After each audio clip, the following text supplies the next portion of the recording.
Modern Tamil Nadu பார்வையாளருக்கு வணக்கம். இந்த கவுண்டமணி சேர்ந்த ஜோக் ஒன்று வரும்ல, 8ஆம் கிளாஸ் பாஸ் 10ஆம் கிளாஸ் ஃபெயில் அப்படிங்கிற மாதிரி நேற்று சொன்ன ஒரு செய்தியில் ஒரு மூதாட்டி அவங்க 12ஆம் வகுப்பு தேர்ச்சி பெற்றிருக்கிறார்கள், ஆனால் 10ஆம் வகுப்பு அப்படின்னு சொல்லிவிட்டோம். வந்ததே +2 ரிசல்ட்டு தான். அப்படி இருக்கும்போது நம்ம 10ஆம் வகுப்பு ரிசல்ட் அப்படின்னு சொல்லிட்டோம். நிறைய பேர் அதை சுட்டி காட்டி இருந்தார்கள். பார்த்தீங்களா, சொல்கிறதுல கூட நம்ம ஃபெயில் ஆகிருக்கோம் அப்படின்னு சொல்லிட்டு நெற்றிக்கண் திறப்பினும் குற்றம் குற்றமேன்னு சுட்டி காட்டிய அத்தனை பார்வையாளருக்கு நன்றிகளை சொல்லிட்டு ஷோக்குள்ள போகும். இது முச்சந்திசோ, நான் உங்கள் சுகுணாதிவாகர். நான் அலெக்ஸ் பாண்டியன்.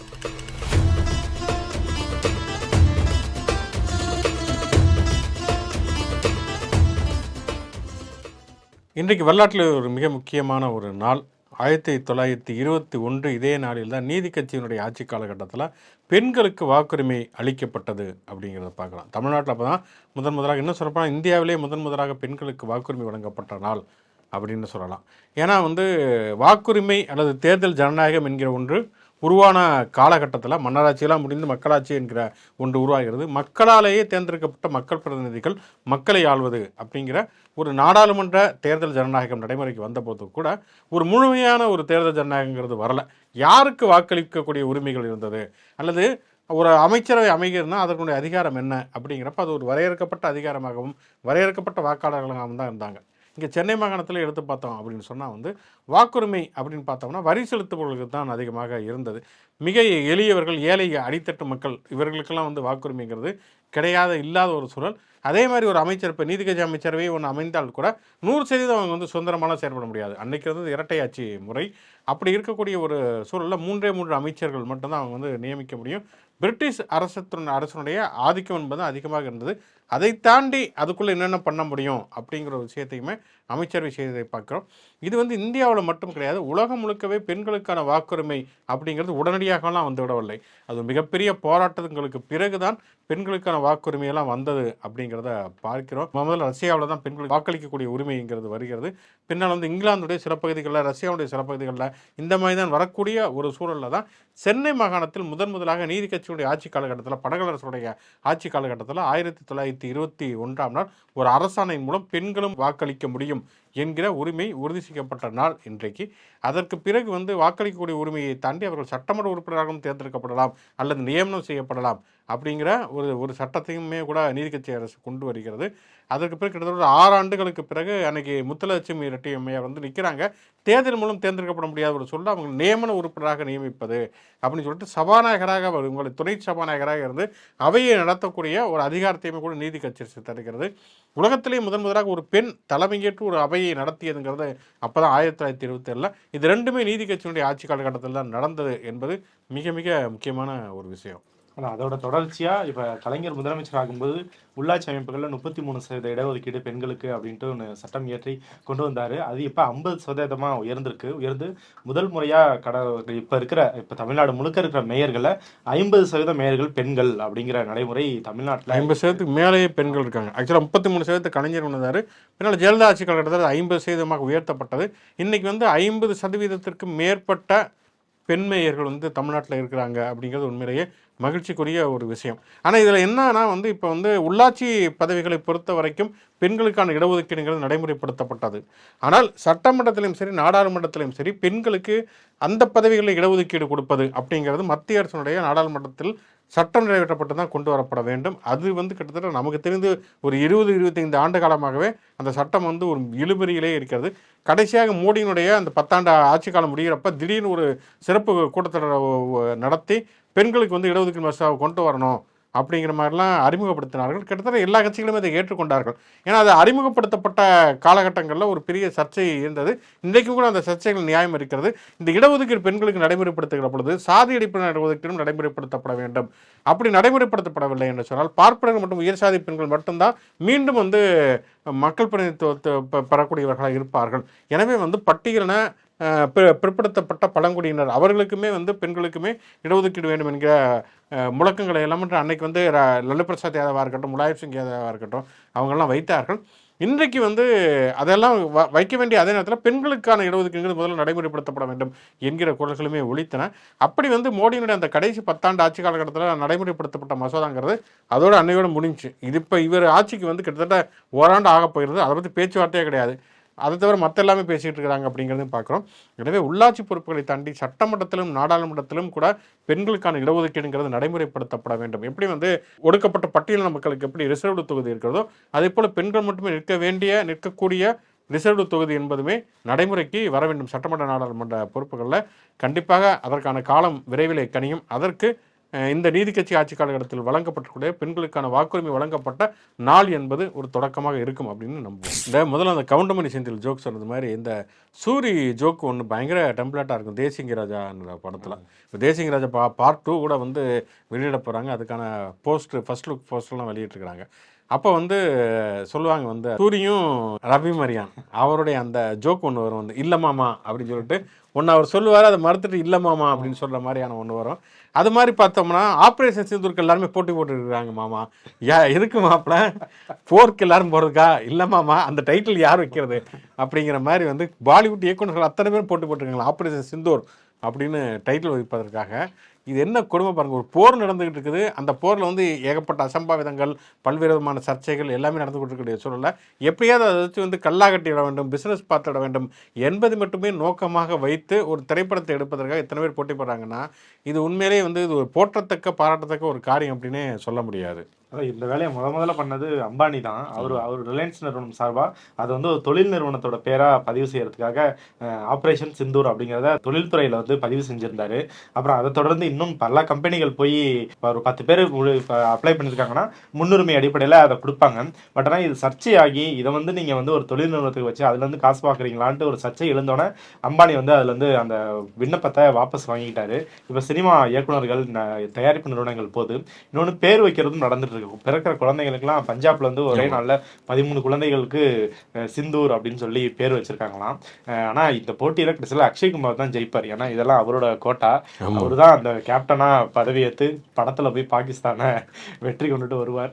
ஒரு காலகட்டத்தில் பார்த்தோம்னா தமிழில் அந்த மாதிரியான 90கள் அப்படியான படங்கள் வந்ததை நம்ம பார்க்குறோம்.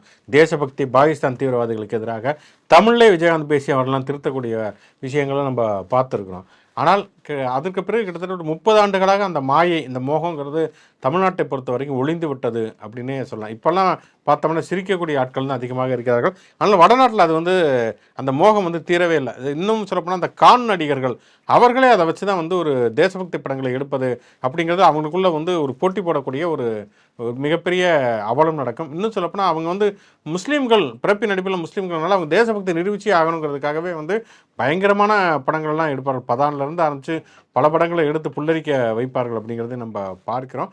ஆனால் தேசபக்தி என்பது ஒரு வியாபாரத்துக்கானது அல்ல. இப்போ பார்த்தோம்னா சண்டிகரில் வந்து தன்னார்வலர்களுக்காக இராணுவத்தில் தன்னார்வலராக பணிபுரிவதற்கு ஆட்கள் வேண்டும்னா எக்கச்சக்க இளைஞர்கள் முண்டியடித்து கொண்டு போவதை நம்ம பார்க்கிறோம். அது ஒரு வகையில் வரவேற்கத்தக்கது என்றாலுமே கூட என்ன அங்கே தன்னார்வ பணி? ஏன்னா கண்டிப்பாக வந்து இவங்க வந்து போர் புரிய முடியாது.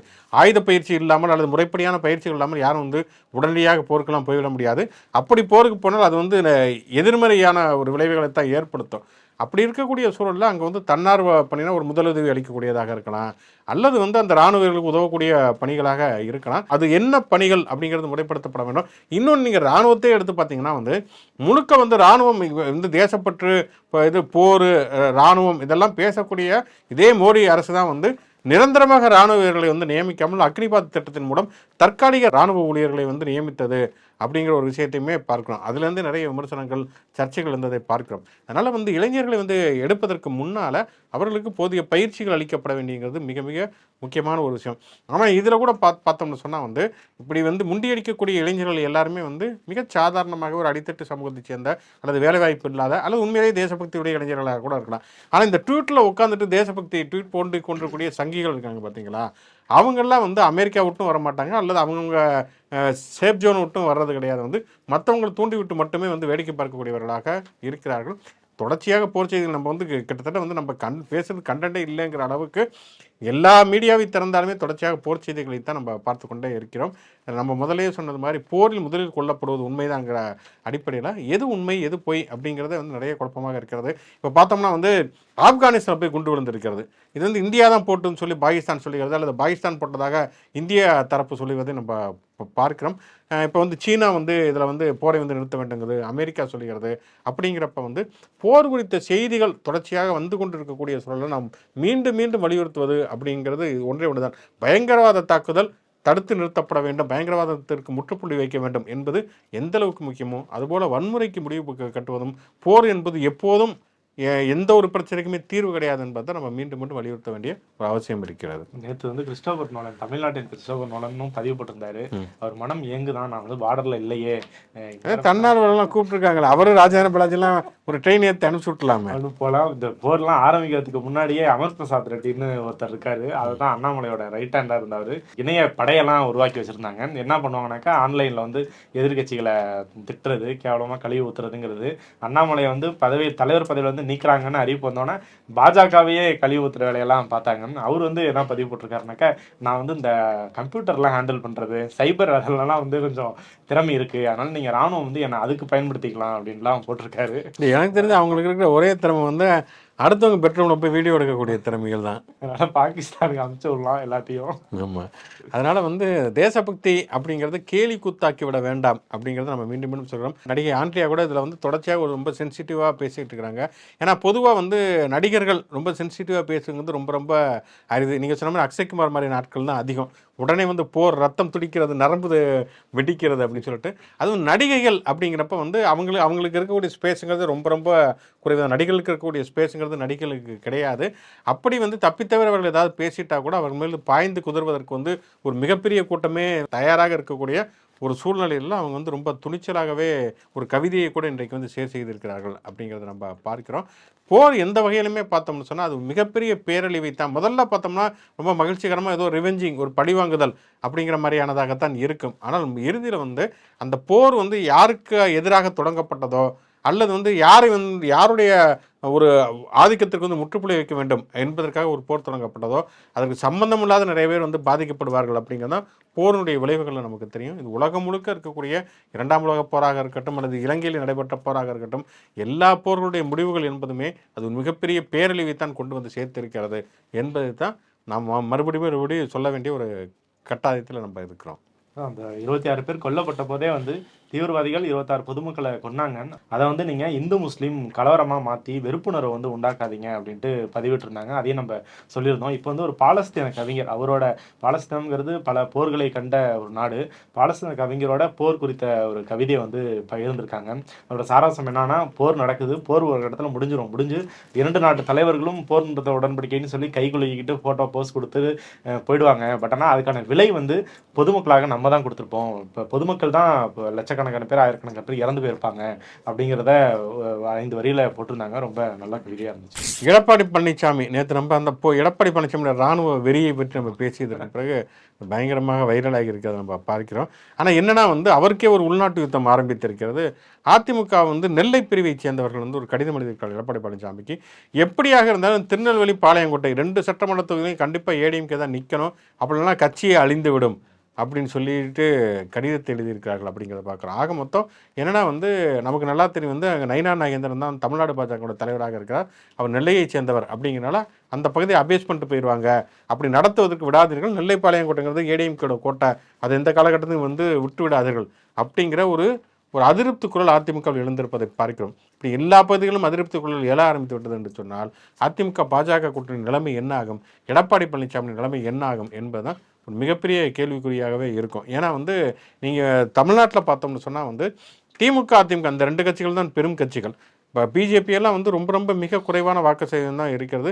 ஏதோ போன தடவை ஒரு 11% வாக்கு வாங்கிவிட்டார்கள். அதுவுமே அதிமுக தன்னுடைய கடமைகளிலிருந்து தவறியதன் காரணமாக அந்த இடங்களில் அண்ணாமலையினுடைய பல அதிரடி ஆபாச நடவடிக்கையின் காரணமாக ஓரளவுக்கு கணிசமான வாக்கு சதவீதத்தை அவங்க வாங்கி இருந்திருக்கலாம்.